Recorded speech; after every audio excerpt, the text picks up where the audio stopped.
En 1875, la princesse Louise de Belgique, âgée de 17 ans, épousa le prince Philippe de Saxe-Cobourg et Gotha, âgé de 31 ans, une union qui devint rapidement amère et abusive. Après des années, elle s'enfuit, provoquant un scandale et l'indignation de sa famille.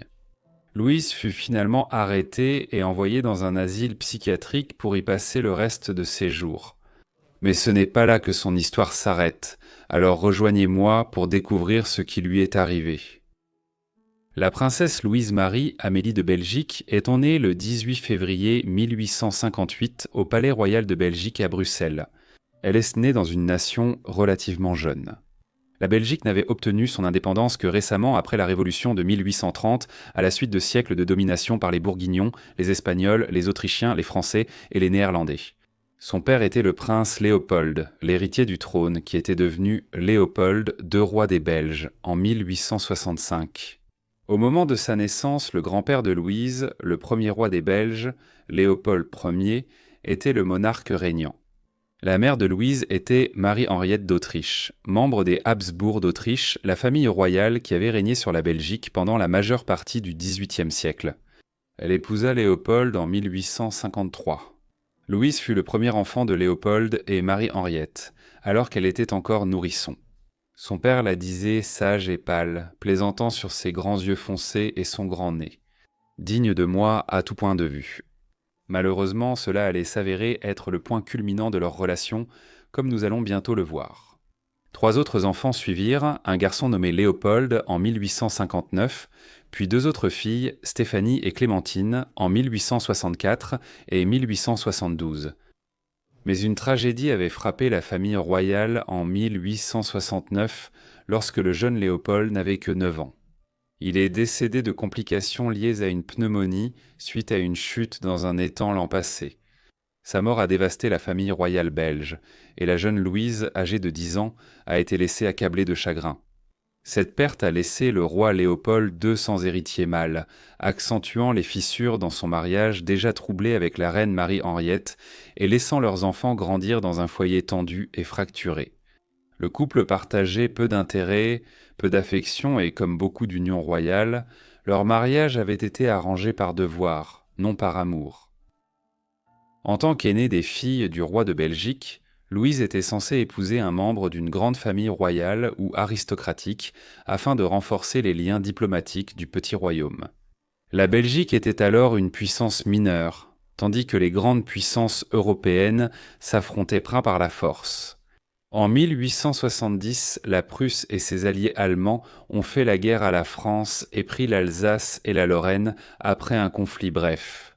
Des pays comme la Belgique savaient bien qu'ils avaient besoin d'alliances solides pour assurer leur sécurité à long terme. Ainsi, le futur mari de Louise faisait l'objet de débats depuis qu'elle était très jeune. Pendant ce temps, Louise a grandi dans divers palais et résidences royales à Bruxelles et dans ses environs. Cela incluait le palais royal au centre et une résidence séparée à La Chêne, en périphérie. Son père, silencieux et distant, elle et ses sœurs ont surtout été élevés par leur mère. Les enfants suivaient aussi des cours à domicile, ce qui était normal pour la royauté au XIXe siècle. J'y ai étudié le français, l'allemand, l'anglais, les mathématiques, l'histoire, les lettres classiques et la religion.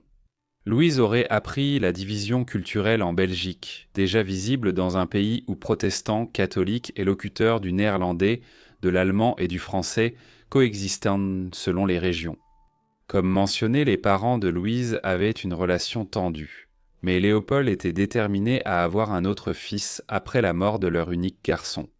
Il essaya de raviver la vie conjugale avec la reine, mais une fausse couche en mars 1871 anéantit ses espoirs. Quand Clémentine naît en juillet 1872, la certitude de l'absence d'héritier mâle mène leur mariage à la rupture. Parce que seuls les hommes pouvaient hériter du trône de Belgique. Léopold a passé la majeure partie de son règne douloureusement conscient de l'absence de successeur direct. Au fil des années, la reine Marie-Henriette s'est de plus en plus retirée de la cour. Finalement, elle est devenue connue sous le nom de reine de Spa en raison du temps qu'elle passait dans la ville thermale belge, plutôt qu'aux côtés de Léopold.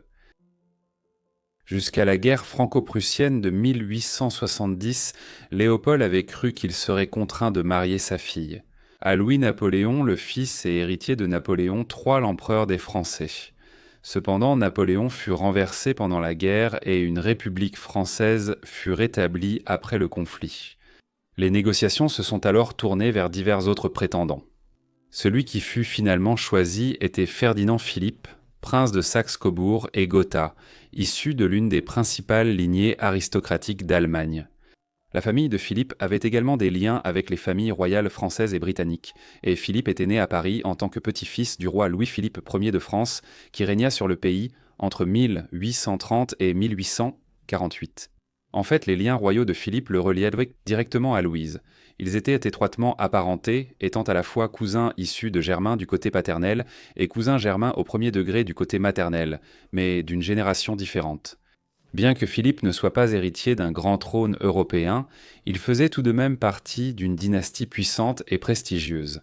Après de longues négociations et une cérémonie reportée, le couple finit par se marier au Palais Mont-Royal de Bruxelles le 4 février 1875. Louise n'avait alors que 17 ans, tandis que Philippe en avait 31. Louise avait de grands espoirs pour ce mariage, car elle avait rencontré Philippe à plusieurs reprises avant leur union et l'avait d'abord apprécié. Ce fut une union désastreuse car Philippe avait 14 ans de plus qu'elle, et les différences dans leur personnalité devinrent rapidement évidentes pour eux deux. Elle allait plus tard écrire dans ses mémoires qu'elle n'avait aucune idée de ce à quoi s'attendre lors de sa nuit de noces, qualifiant l'expérience de si pénible qu'elle s'enfuit du palais en chemise de nuit le lendemain matin pour se cacher dans une serre. Dans les semaines qui suivirent, elle décrivit une routine troublante dans laquelle Philippe lui demandait de lui servir du vin pendant qu'il lisait des livres érotiques avant qu'il n'aillât se coucher. Le mariage éloigna aussi Louise de sa famille, et après une courte tournée des capitales européennes, elle et Philippe s'installèrent à la cour des Habsbourg, à Vienne. Ils s'installèrent au palais Kolberg, et bien qu'il fût grandiose, ayant été construit dans les années 1840, Louise dressa plus tard un tableau bien plus sombre de l'endroit. Elle affirmait qu'il était étrangement meublé, sombre, et que sa grande chambre lui faisait peur. Pire encore, le couple vivait ici avec les parents de Philippe, et Louise trouvait sa belle-mère autoritaire et trop contrôlante dans la maison. Malgré ces problèmes, le couple a accueilli 2 enfants ici. Léopold Clément est né en 1878 et une fille, Dorothée Marie-Henriette, est née 3 ans plus tard, en 1881. À ce stade, son mariage et sa vie de famille étaient devenus tendus. Les conflits avec son mari étaient fréquents et les relations avec sa belle-mère étaient apparemment difficiles. Elle gérait cela en dépensant beaucoup d'argent et bientôt elle devint une mondaine extravagante qui passait beaucoup de temps à sortir dans Vienne. Au début, la maternité avait gardé Louise principalement à la maison, mais après avoir subi 2 fausses couches, son agitation s'accrut.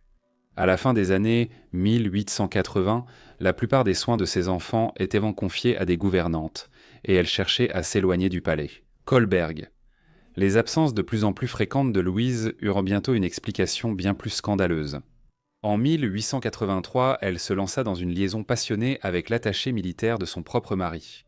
Lorsqu'il mourut en 1888, elle transféra rapidement ses affections à son successeur, le baron Nicolas Dory. Une liaison interrompue brusquement par le mariage de Dory en octobre 1893. Les rumeurs sur Louise se propagèrent rapidement à la cour des Habsbourg, puis dans toute l'Europe.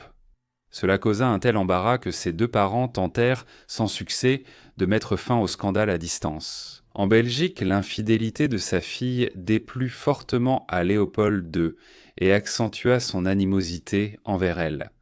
Ceci était significatif car, en raison de son administration personnelle du Congo en Afrique, Léopold était devenu immensément riche. Et Louise comptait recevoir un immense héritage. Mais comme vous allez bientôt le voir, cela n'allait pas se produire.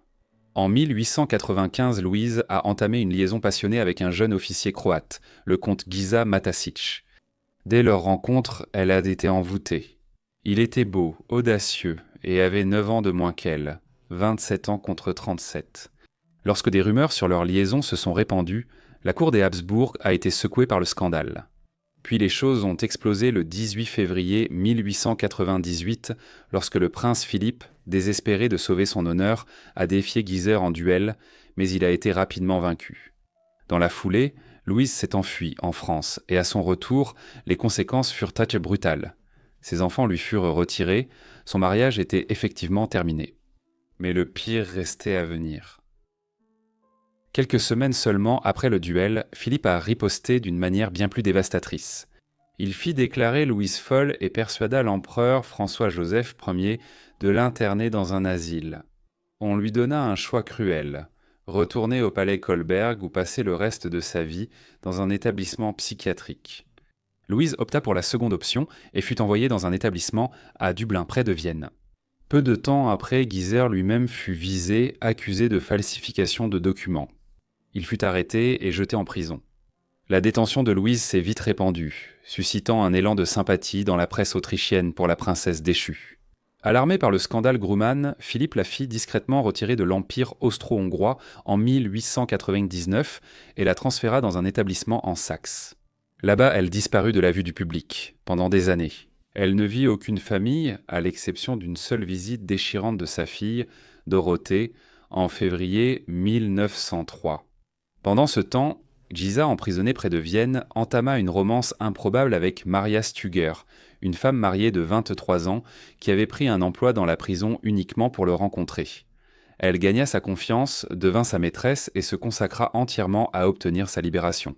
Engageant des avocats, mobilisant la presse et, même après avoir été renvoyée de la prison, poursuivant sa croisade de l'extérieur, sa persévérance finit par porter ses fruits, et Gisser fut gracié en août 1902.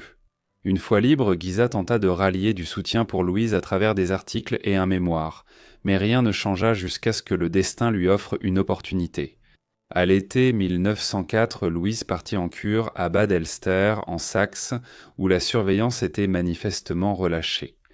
Profitant de l'occasion, Giza organisa son évasion avec Maria, fit ressortir Louise, et tous trois s'enfuirent en France.